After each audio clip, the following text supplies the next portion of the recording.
ಅದು ಸರಿ, ನಿನಗೆ ನಿನ್ನ ತಂದೆ ಅಂದರೆ ಜೀವ ಅಂತ ನನಗಿವತ್ತು ಕ್ಲಿಯರಾಗಿ ಅರ್ಥ ಆಗೋಯ್ತು. ಆದರೆ ನೀನು ಯಾವತ್ತಾದರೂ ಒಂದು ದಿವಸನಾದರೂ ಅವ್ರಿಗೆ ಇಷ್ಟವಾಗಿರೋ ಕೆಲಸ ಏನಾದರೂ ಮಾಡಿದ್ಯಾ? ಅವ್ರಿಗೆ ನಾನು ಕಂಡ್ರೇ ಇಷ್ಟ ಇಲ್ಲ ಅಂಥದ್ರಲ್ಲಿ ನಾನು ಏನಾದ್ರು ಕೆಲಸ ಮಾಡಿದ್ರೆ ಅದು ಅವ್ರಿಗೆ ಇಷ್ಟನೂ ಹೋಗಲ್ಲ. ಅದಕ್ಕೆ ನಾನು ಯಾವ ಕೆಲಸನೂ ಮಾಡೋಕ್ಕೋಗಲ್ಲ. ಸಿಂಪಲ್. ಪ್ರಯತ್ನನೇ ಪಡೆದೆ ಆರಾಮಾಗಿ ನಾನು ಸೋತ್ಬಿಟ್ಟೆ ಅಂದರೆ ನಾನು ಅದನ್ನು ಒಪ್ಕೊಳ್ಳಲ್ಲ. ಅವ್ರಿಗೆ ನಾನು ಇಷ್ಟ ಇಲ್ಲ ಅಂದ್ಬಿಟ್ಟು ಅಲ್ಲಿಗೆ ನೀನು ಕೇಸ್ ಕ್ಲೋಸ್ ಮಾಡಬಾರ್ದು. ಅವ್ರಿಗೆ ಯಾಕೆ ನಾನು ಇಷ್ಟ ಇಲ್ಲ ಅಂತ ಕಂಡುಹಿಡಿಬೇಕು, ಅದಕ್ಕೆ ಕಾರಣ ಹುಡುಕ್ಬೇಕು. ಆಗಿದ್ದಾಗಲಿ ಇನ್ಮೇಲಾದರೂ ಪ್ರತಿ ಕ್ಷಣ ಅವ್ರಿಗೆ ಯಾವ ವಿಷಯ ಖುಷಿ ಕೊಡುತ್ತೆ ಅನ್ನೋದನ್ನ ತಿಳ್ಕೊಳ್ಳೋ ಪ್ರಯತ್ನ ಮಾಡು. ಬರೀ ನಿನ್ಗೇನು ಇಷ್ಟ ಅಂತ ಅಲ್ಲ, ಅವ್ರಿಗೂ ಏನು ಖುಷಿ ಕೊಡುತ್ತೆ ಅನ್ನೋದ್ರ ಬಗ್ಗೆ ನೀನು ತಲೆ ಕೆಡಿಸ್ಕೊಳ್ಬೇಕು.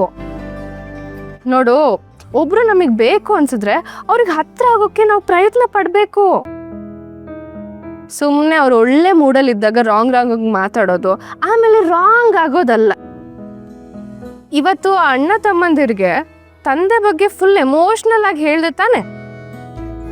ಒಬ್ಬ ತಂದೆ ಅಂದರೆ ಆಕಾಶ ಭೂಮಿ ಇದ್ದಂಗೆ ಅಂತ, ಅದನ್ನೆಲ್ಲ ನೀನು ಸೂರ್ಯಪ್ರಕಾಶ್ ಸರ್ನ ತಲೆಲಿಟ್ಕೊಂಡು ಮಾತಾಡಿದ್ದು ತಾನೆ.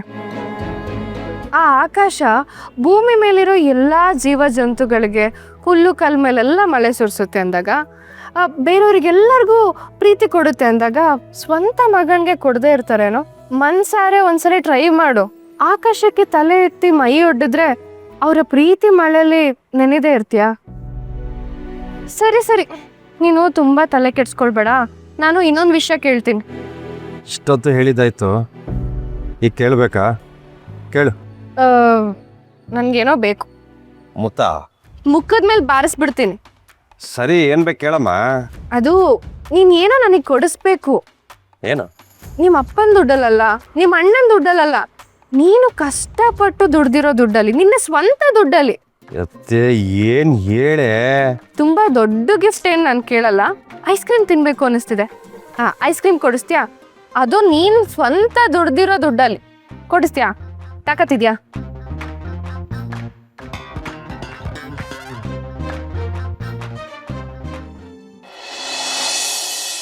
ಕಲ್ಯಾಣಿ, ನಿನಗೆ ಸ್ವೀಟ್ಸ್ಗಳಂದರೆ ತುಂಬ ಇಷ್ಟ ಅಲ್ಲ? ಎಸ್ಪೆಷಲಿ ಚಂಪಾಕಲಿ ಅಂದರೆ. ಈ ರೋಡ್ ಎಂಡಲ್ಲಿ ಸ್ವೀಟ್ನ ಸೂಪರಾಗಿ ಮಾಡ್ತಾನೆ, ತುಂಬ ತುಪ್ಪ ಹಾಕಿ ಸಾಕಾದಾಗಿ ಮಾಡ್ತಾನೆ. ನಿನಗೆ ಮೈಸೂರು ಪಾಕ್ ಅಂದರೂ ಇಷ್ಟ ಅಲ್ವಾ? ಇನ್ನೊಂದು ಜಾಗ ಇದೆ, ಅಲ್ಲಿ ಕೊಬ್ಬರಿ ಮಿಠಾಯಿ ಸೂಪರಾಗಿ ಮಾಡ್ತಾನೆ. ಕೊಬ್ಬರಿ ಮಿಠಾಯಿ, ಕೊಬ್ಬರಿ ಬರ್ಫಿ ಸಾಕಾದಾಗಿ ಮಾಡ್ತಾರೆ. ಅದು ಮನೇಲಿ ಮಾಡ್ದಂಗೆ ಇರುತ್ತೆ. ಅಲ್ಲೂ ಹೋಗೋಣ ಬೇಕಾದ್ರೆ. ಆಮೇಲೆ ಗೋಡಂಬಿ ಗಿಡಂಬಿ ಹಾಕಿ ಸೂಪರಾಗಿ ಮಾಡ್ತಾರೆ. ಎಲ್ಲಿ ಹೋಗೋಣ ಫಸ್ಟು? ಯಾವುದಾದ್ರೂ ಓಕೆ. ಮದುವೆ ಆದಮೇಲೆ ಇಬ್ಬರು ಫಸ್ಟ್ ಟೈಮ್ ಒಟ್ಟಿಗೆ ಬಂದಿದ್ದೀವಿ, ಇಬ್ಬರು ಒಟ್ಟಿಗೆ ಇದ್ದೀವಿ. ಫಸ್ಟ್ ಮೀಟಿಂಗು, ಫಸ್ಟ್ ಡೇಟಿಂಗು, ಇದೆಲ್ಲ ತುಂಬ ಇಂಪಾರ್ಟೆಂಟ್ ಅಲ್ವಾ? ಹೌದು, ತುಂಬ ಇಂಪಾರ್ಟೆಂಟ್. ಹೇ, ನಾವು ಯಾಕೆ ಒಂದು ಫೋಟೋ ತೊಗೋಬಾರ್ದು?